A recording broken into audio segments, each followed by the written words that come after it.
रात होते ही mummy papa के कमरे से चिल्लाने की आवाजें आने लगती थी। एक बार मैंने सोचा कि मैं जाकर देखती हूँ कि वह दोनों किस बात पर लड़ रहे हैं। मम्मी पापा का कमरा मेरे कमरे के बगल में था और मेरे कमरे में खिड़की लगी हुई थी जो सीधा उन दोनों के कमरे में खुलती थी। वो खिड़की ज्यादा पुरानी तो नहीं थी पर उसमें 2-3 छेद हो गए थे। मैं उन्हीं छेदों से अंदर की तरफ झांकने लगी तो देखा कि पापा मम्मी से कुछ करने के लिए कह रहे हैं पर मम्मी मना कर रही थी। अचानक पापा ने मम्मी को कुछ ऐसा दिखाया जिससे वह मना नहीं कर पाई और पापा का साथ देने लगी। उन दोनों को ऐसे देख मेरे भी खुजली शुरू हुई और हाथों का सहारा लेते हुए मैंने अपनी खुजली शांत की पर ऐसा करते हुए पापा ने मुझे देख लिया था। अगले दिन मौका पाकर उन्होंने अपने औजार से मेरी चीखें निकाल दी और रात भर हेलो दोस्तों, आज की इस रोमांचक कहानी में आप सभी का स्वागत है। मेरा नाम निशा है और मैं मुंबई शहर की रहने वाली हूँ। मुंबई में हमारा एक आलीशान घर बना हुआ है जहाँ मैं अपने मम्मी पापा और दादी दादाजी के साथ रहती हूँ। मैं अपने माँ बाप की इकलौती औलाद हूँ, इसलिए मुझे बहुत नाजों से पाला गया है। मेरे मम्मी पापा ने बचपन से ही मेरी हर जायज़ और नाजायज़ मांग को पूरा किया है, इसीलिए आप मुझे उनकी बिगड़ी हुई औलाद बोल सकते हैं। मेरी उम्र 16 साल की है, लेकिन मेरा शरीर देखकर कोई यकीन नहीं करेगा कि मैं इतनी कम उम्र की कमसिन लड़की हूँ, क्योंकि मेरा बदन बिल्कुल एक 25 साल की लड़की की तरह हो चुका है और इसकी वजह मैं खुद ही हूँ। मुझे लेट नाइट पार्टी करने की आदत थी और यही वजह है कि 15 साल की उम्र से ही मुझे वह सब आनंद लेने की आदत पड़ गई थी। जैसा कि मैंने आपको पहले ही बताया था कि मेरा घर बहुत आलीशान है जिसमें 5-6 कमरे हैं। एक कमरे में मेरे मम्मी पापा रहते हैं, दूसरे कमरे में मेरे दादा और दादी जी रहते हैं जिनकी उम्र अब बहुत ज्यादा हो गई है, तो वह दोनों अपना ज्यादातर समय अपने कमरे में ही बिताते हैं। तीसरे और सबसे सुंदर कमरे में मैं रहती हूँ, बाकी के कमरे खाली पड़े रहते हैं या जब भी कोई मेहमान आता है तो उनके लिए तैयार कर दिए जाते हैं। अब मैं अपने मम्मी पापा की बात करूं तो मेरे पापा की उम्र 40 साल है और मेरी मम्मी की उम्र 35 साल है। उन दोनों की शादी छोटी उम्र में ही हो गई थी, इसलिए वह दोनों काफी जवान दिखते हैं। मेरे पापा एक बहुत बड़े बिजनेसमैन हैं जिनका ज्यादातर समय अपने काम में ही निकल जाता है। मेरी मम्मी वैसे तो बहुत जवान और खूबसूरत है, पर उनकी सोच पुराने जमाने की है। उनका ज्यादातर वक्त घर के कामों और अपने सास ससुर की सेवा करने में निकल जाता है। जितना मैंने अपने मम्मी पापा के रिश्ते को समझ पाया है, उससे एक बात साफ पता चलती है कि मेरी मम्मी मेरे पापा को समय ही नहीं दे पाती हैं। वह उनकी सारी जरूरतें पूरी नहीं कर पाती हैं और यही वजह है कि उन दोनों के बीच अक्सर लड़ाई होती है। एक रात की बात है कि हम सब खाना खाकर सोने के लिए अपने अपने रूम में चले गए थे कि तभी अचानक से मुझे मेरे मम्मी पापा के कमरे से लड़ाई की आवाजें आने लगी। उनका कमरा मेरे कमरे के पास ही था, इसलिए मुझे साफ साफ सुनाई दे रहा था और यह लड़ाई बढ़ती ही जा रही थी। दोस्तों, ऐसा नहीं था कि आज वह पहली बार लड़ाई कर रहे थे, लेकिन मैं फिर भी जानना चाहती थी कि आज किस बात के लिए लड़ाई हो रही है। पहले तो मैंने सोचा कि मैं सीधा मम्मी पापा से जाकर पूछूं, लेकिन फिर बाद में मुझे लगा कि वह दोनों मेरे सामने शर्मिंदा हो जाएंगे, इसीलिए मैंने पूछना उचित नहीं समझा। लेकिन फिर भी मेरे मन में वजह जानने की इच्छा तेज होती गई और जब मुझसे नहीं रहा गया तो मैंने उठकर देखने की कोशिश की। मेरे रूम में एक खिड़की थी जो मम्मी पापा के कमरे में ही खुलती थी। वो खिड़की ज्यादा पुरानी तो नहीं थी, लेकिन फिर भी उसमें 2-3 जगह छेद हो गए थे। अब मैं उसी छेद से उनके कमरे में देखने की कोशिश कर रही थी। पहले तो मुझे कुछ नजर नहीं आया, फिर मैंने अपने कमरे की लाइट बंद कर दी और दोबारा से अपनी आंखें खिड़की के छेद पर टिका दी। अंदर का नजारा देखते ही मेरे पूरे शरीर में करंट दौड़ गया। मैंने आज से पहले उन दोनों को इस तरह कभी नहीं देखा था। मेरे पापा मेरी मम्मी को कुछ करने के लिए कह रहे थे, लेकिन मम्मी उन्हें बार बार मना कर रही थी। अब मेरी नज़र तो बस वहीं टिक गई थी और मैं चाहकर भी वहां से अपनी नज़र नहीं हटा पा रही थी। अब वह दोनों कुछ बातें कर रहे थे, लेकिन मेरा ध्यान तो कहीं और ही था। मेरा दिल जोर जोर से धड़क रहा था। थोड़ी देर बाद पापा ने मम्मी को एक चीज दिखाई, जिसे देखकर पहले तो मम्मी गुस्सा हुई और फिर शर्म से अपनी नजरें झुका ली। अब उन्हें भी कुछ महसूस होने लगा था और फिर उन्होंने इशारे से पापा को अपने पास बुलाया। फिर मेरे पापा और मम्मी कुछ तक वैसे ही रहे जैसे एक पति पत्नी रहते हैं। लगभग 1 से 2 घंटे के बाद मम्मी ने अपने आप को ठीक किया और लाइट बंद करके सोने के लिए लेट गई। अब उनके कमरे में बिल्कुल अंधेरा होने की वजह से मुझे कुछ नहीं दिख रहा था, तो मैं भी अपने बिस्तर पर जाकर लेट गई। इतना सब कुछ देख लेने के बाद मुझे नींद नहीं आ रही थी। मेरी आंखों के सामने वही सब चल रहा था जो कुछ देर पहले मैंने देखा था। मैं सोच रही थी कि काश मेरे पास भी कोई ऐसा होता जो मुझे भी इसी तरह अपने प्यार में डूबा देता। यही सब सोचते सोचते मेरे भी खुजली होने लगी। फिर मैंने पहली बार अपने हाथों का सहारा लिया, क्योंकि इस समय खुजली मिटाने वाला कोई मिलता भी नहीं। पर उस वक्त मुझे ऐसा लगा जैसे कोई मुझे खुजली करते वक्त देख रहा था। मैंने उस बात पर ज्यादा ध्यान नहीं दिया और अपने पुराने किस्सों के बारे में सोचते सोचते मैंने आधा घंटे खुजली की और जब थक के चूर हो गई तो बिना पट पहने सो गई। अगली सुबह मम्मी ने आवाज लगाई, निशा बेटा उठो, सुबह के 7 बज चुके हैं, आज कॉलेज नहीं जाना है क्या? उनकी आवाज सुनकर अचानक से मेरी आंख खुली और मैं सीधा उठकर वॉशरूम चली गई। तो फिर से मेरी आंखों के सामने वही नजारा आने लगा। वो सब सोचते ही खुजली शुरू हो जाती थी। इस बार मैंने हैंड शावर की मदद से खुजली शांत की और फिर मुझे अच्छा महसूस हुआ। खैर, जैसे तैसे करके मैं कॉलेज जाने के लिए तैयार हुई और ड्रेस पहनकर बाहर आई तो डाइनिंग टेबल पर मेरा पापा से सामना हुआ। मैं रोज सुबह पापा को गुड मॉर्निंग विश करती थी, तो उस दिन भी मैंने पापा को उसी तरह विश किया और उनकी बगल वाली कुर्सी पर बैठकर नाश्ता करने लगी।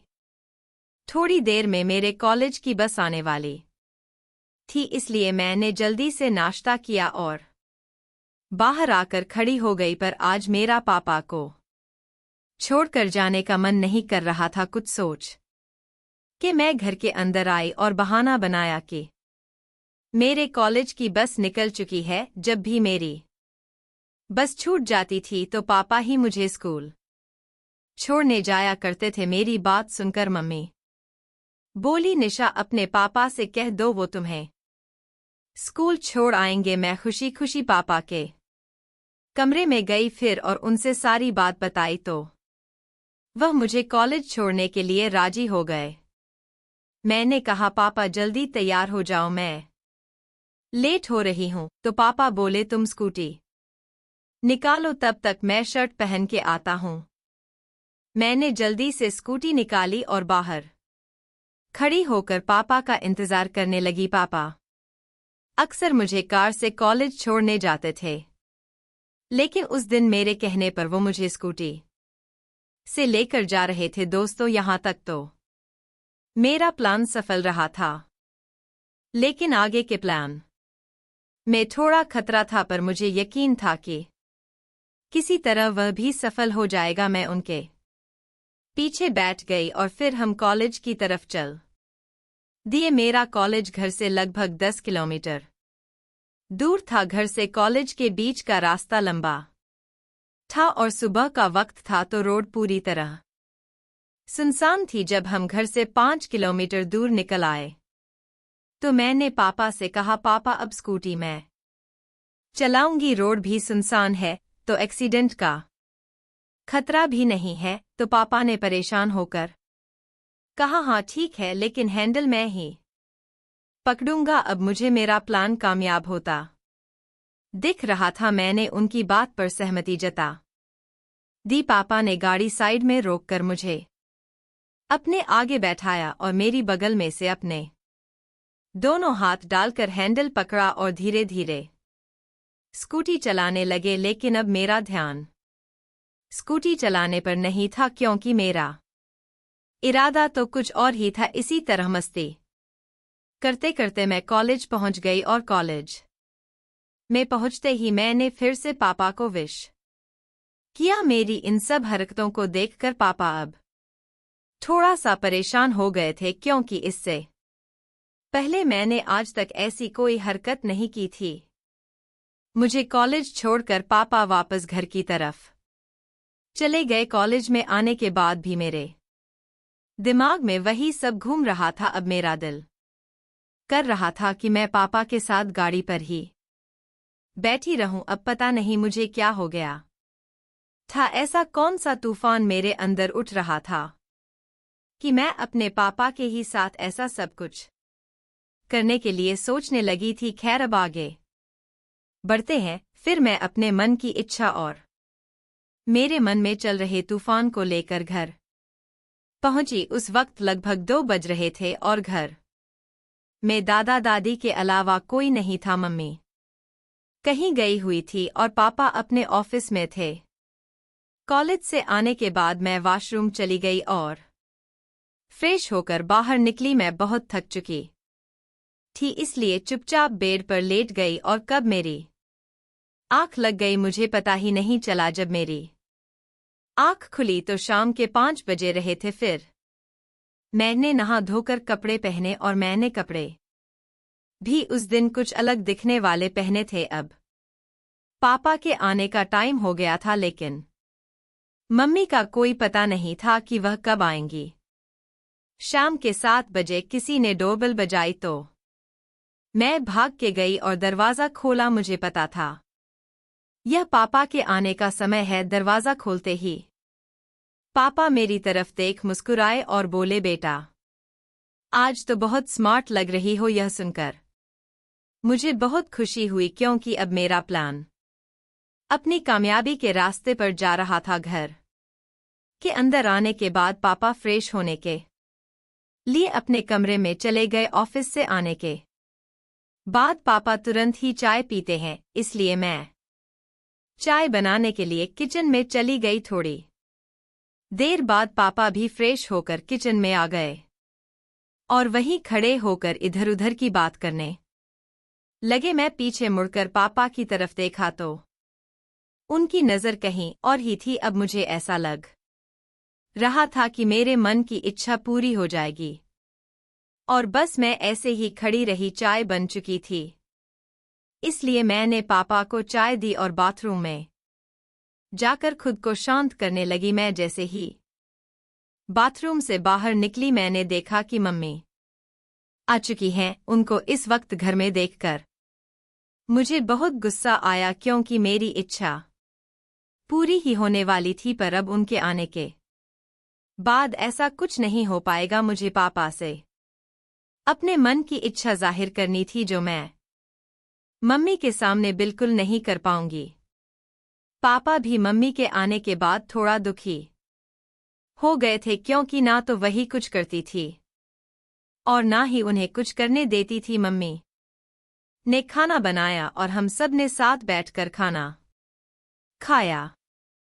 खाना खाने के बाद पापा मुझसे बोल, निशा चलो थोड़ा बाहर घूम कर आते हैं। पापा मुझे लेकर घर के बाहर आ गए। फिर बाहर आकर उनका मूड चेंज हुआ और मुझसे बोले, चलो बेटा आज कोई पिक्चर देख कर आते हैं। कई दिनों से हम बाप बेटी को अकेले में समय नहीं मिल पाया है। तब मुझे पापा पर इतना प्यार आया कि पापा मेरे साथ अकेला रहने की कितनी कोशिश कर रहे हैं। खैर, फिर हम स्कूटी पर सवार होकर एक सिनेमा हॉल में पहुंच गए और रास्ते में ही मम्मी को फोन कर दिया कि हम दोनों पिक्चर देखने जा रहे हैं। सिनेमा हॉल में कोई पुरानी मूवी लगी होने की वजह से ज्यादा भीड़ नहीं थी। पूरे हॉल में लगभग 50 से 60 लोग ही मौजूद थे। अब मुझे पापा की समझदारी देख बहुत खुशी हुई। वह चाहते तो कोई नई मूवी देखने भी जा सकते थे, पर वहां बहुत भीड़ होती और हम दोनों को अच्छा वक्त नहीं मिल पाता। पापा ने सबसे महंगे टिकट लिए और फिर हम लोग बालकनी में जाकर बैठ गए। उस समय सब मेरे हिसाब से ही हो रहा था। बालकनी में हमारे अलावा एक पति पत्नी का जोड़ा बैठा हुआ था और वह भी आगे की सीटों पर बैठा हुआ था। अब तो हम दोनों को और भी ज्यादा आराम हो गई। थोड़ी देर बाद पिक्चर शुरू हुई, पर सच कहूं तो मेरा ध्यान मूवी पर था ही नहीं। मेरा पूरा ध्यान पापा की तरफ था और वह भी तिरछी निगाहों से मेरी तरफ देख रहे थे। अब बस इतनी देर थी कि शुरुआत कौन करे। मैं तो पापा का साथ पाने के लिए वैसे ही मरी जा रही थी और फिर उसी वक्त मुझे ऐसा लगा जैसे मेरे पैर पर किसी जानवर ने काट लिया हो। मैं तुरंत ही उठ खड़ी हुई। पापा ने घबराते हुए पूछा, बेटा क्या हुआ? तो मैंने उन्हें बताया कि मुझे ऐसा लगा जैसे मेरे पैर पर किसी कीड़े ने काट लिया है। पापा बोले, अच्छा कोई बात नहीं, अगर अब की बार कोई कीड़ा काटे तो तुम मेरी सीट पर आ जाना, मैं तुम्हारी वाली सीट पर चला जाऊंगा। उनकी बात सुनकर मैं बैठ गई। फिर 4 मिनट बाद मैं फिर से उछलती हुई खड़ी हो गई, लेकिन इस बार मुझे किसी ने कांटा नहीं था, बल्कि मैं जानबूझकर खड़ी हुई थी। मुझे इस तरह देखकर पापा हंसते हुए बोले, निशा तुम मेरी सीट पर आ जाओ। मैंने कहा, नहीं पापा, जिस तरह वो कीड़ा मुझे काट रहा है उसी तरह आपको भी काट लेगा। तो पापा बोले कि अच्छा, तो तुम एक काम करो, तुम भी मेरी ही सीट पर आ जाओ। इस सब के लिए तो मैं पहले से ही तैयार थी और पापा के इतना बोलते ही मैं उनके बगल में बैठ गई और पर्दे की तरफ देखने लगी। मैं उनके बगल में बैठी हुई बिल्कुल छोटी सी परी की तरह लग रही थी और वैसे भी मेरी उम्र भी ज्यादा नहीं थी। थोड़ी देर बाद पापा ने मुझे पैसे देते हुए कहा कि फूड काउंटर से कुछ खाने के लिए ले आओ। मैं बाहर आई और ढेर सारे खाने की चीजें ले ली। जब तक मैं वापस आई मूवी शुरू हो चुकी थी। मैंने पापा के बगल में बैठते हुए कहा, पापा मुझे आपके साथ मूवी देखने में बहुत अच्छा लग रहा है। पापा बोले, 1 मिनट उठो बेटा, मैं तब तक खुद को सेट कर लेता हूं। अब मुझे अंधेरे में कुछ नहीं दिख रहा था और फिर जब उन्होंने मुझे बैठने को कहा तो मैं उनके बगल में फिर से बैठ गई। फिर थोड़ी देर बाद मुझे एहसास हुआ कि जो मेरे मन में चल रहा है वही पापा के मन में भी चल रहा था, लेकिन वह कह नहीं रहे थे। फिर हार मानकर मैंने ही पापा को इशारा किया और पापा मेरे इशारे को समझ गए और जिस तरह मम्मी पापा का साथ देती है उसी तरह आज मैं भी पापा का साथ देने लगी। हम दोनों ने काफी देर तक वहां एंजॉय किया। अब हम दोनों बिल्कुल शांत थे और बहुत थक गए थे। फिर 2 घंटे के बाद पिक्चर खत्म हुई और लाइट जलते ही मैंने खुद को ठीक कर लिया। सबके आने के बाद हम दोनों भी हॉल से बाहर निकल आए। बाहर आते ही पापा ने मुझसे पूछा, मूवी कैसी लगी बेटा? मैंने हंसते हुए जवाब दिया, ऐसी मूवी मैंने आज तक नहीं देखी पापा। लेकिन पापा मुझे चलने में बहुत तकलीफ हो रही है। उसके बाद मुस्कुराते हुए पापा ने मुझे अपनी गोद में उठाया और पार्किंग तक ले गए, क्योंकि हमारी गाड़ी वहीं थी। और फिर मैं मुस्कुराती हुई गाड़ी पर बैठ गई। फिर हम घर की तरफ चल पड़े। उस दिन के बाद से अब मेरे पापा मेरा बहुत ख्याल रखते हैं और मैं भी अपने पापा का बहुत ख्याल रखती हूँ। कमेंट करके ज़रूर बताइएगा कि आपको यह कहानी कैसी लगी। आगे ही ऐसी रोमांचक कहानियों के लिए मेरे चैनल को सब्सक्राइब कर लें और बेल आइकन दबाना ना भूलें। दोस्तों, आज की इस प्रेरणादायक कहानी में आपका स्वागत है। यह कहानी है एक ऐसी लड़की की जिसने अपने सपनों को हकीकत में बदलने के लिए मुश्किलों से लड़ाई लड़ी। अगर आपको यह कहानी पसंद आए तो इसे लाइक करें। मेरा नाम अंजलि है। मैं हरिपुर नाम के एक छोटे से गांव में रहती हूँ। हमारा गांव नदी के किनारे बसा है, जहाँ चारों तरफ हरियाली और खेतों की खूबसूरती बिखरी रहती है। लेकिन यहाँ के लोग पुरानी सोच में जकड़े हुए हैं, खासकर लड़कियों की पढ़ाई को लेकर। मेरे पिता रामदास एक मेहनती किसान हैं। मेरी माँ सरिता घर के काम और खेतों में मदद करती हैं। मेरे दो छोटे भाई मोहन और सोहन, जो क्रमशः 9 और 7 साल के हैं, स्कूल जाते हैं। मैं 12 साल की थी और 5वीं कक्षा में पढ़ती थी। स्कूल मेरा सबसे प्यारा ठिकाना था। किताबों की दुनिया, शिक्षकों की बातें और दोस्तों का साथ, ये सब मुझे जिंदगी का सबसे सुंदर हिस्सा लगता था। एक दिन हमारे स्कूल में नई शिक्षिका आई, जिनका नाम था शर्मा मैडम। वह शहर से थीं और उनकी बातों में एक अलग ही जादू था। उस दिन उन्होंने हमें एक कहानी सुनाई। यह कहानी थी रानी नाम की एक गांव की लड़की की, जो अपने दम पर डॉक्टर बनी और अपने गांव में एक अस्पताल खोला। उसकी कहानी सुनकर मेरे मन में एक चिंगारी जली। मैंने सोचा, मैं भी डॉक्टर बनूंगी। मैं अपने गांव में एक ऐसा अस्पताल खोलूंगी जहां कोई भी बीमार व्यक्ति बिना पैसे के इलाज करवा सके। यह सपना मेरे दिल में बस गया। उसी शाम मैंने माँ को अपना सपना बताया। माँ ने हंसते हुए कहा, अंजलि, ये सब बड़े बड़े सपने हैं। हमारे गांव में लड़कियां ज्यादा नहीं पढ़ती। तू तो स्कूल जा रही है, यही बहुत है। शादी के बाद ससुराल में काम आएगा। उनकी बात सुनकर मुझे दुख हुआ, लेकिन मैंने हार नहीं मानी। अगले दिन मैंने पिताजी से बात की। वह खेत से थके हुए लौटे थे। मैंने हिम्मत जुटाकर कहा, पिताजी, मैं डॉक्टर बनना चाहती हूँ। उन्होंने गुस्से में मुझे देखा और बोले, डॉक्टर बनना? तुझे पता है कितना खर्चा होता है? हमारी बेटियां तो शादी करके चली जाती हैं। तेरा पढ़ना हमारे लिए बोझ है। मोहन और सोहन को पढ़ाना है, उनके लिए पैसे जोड़ने हैं। उनकी बात मेरे दिल में चुभ गई। मैं चुपचाप अपने कमरे में चली गई और रात भर रोती रही। क्या मेरा सपना सिर्फ इसलिए टूट जाएगा क्योंकि मैं लड़की हूँ? अगले दिन स्कूल में मैं उदास थी।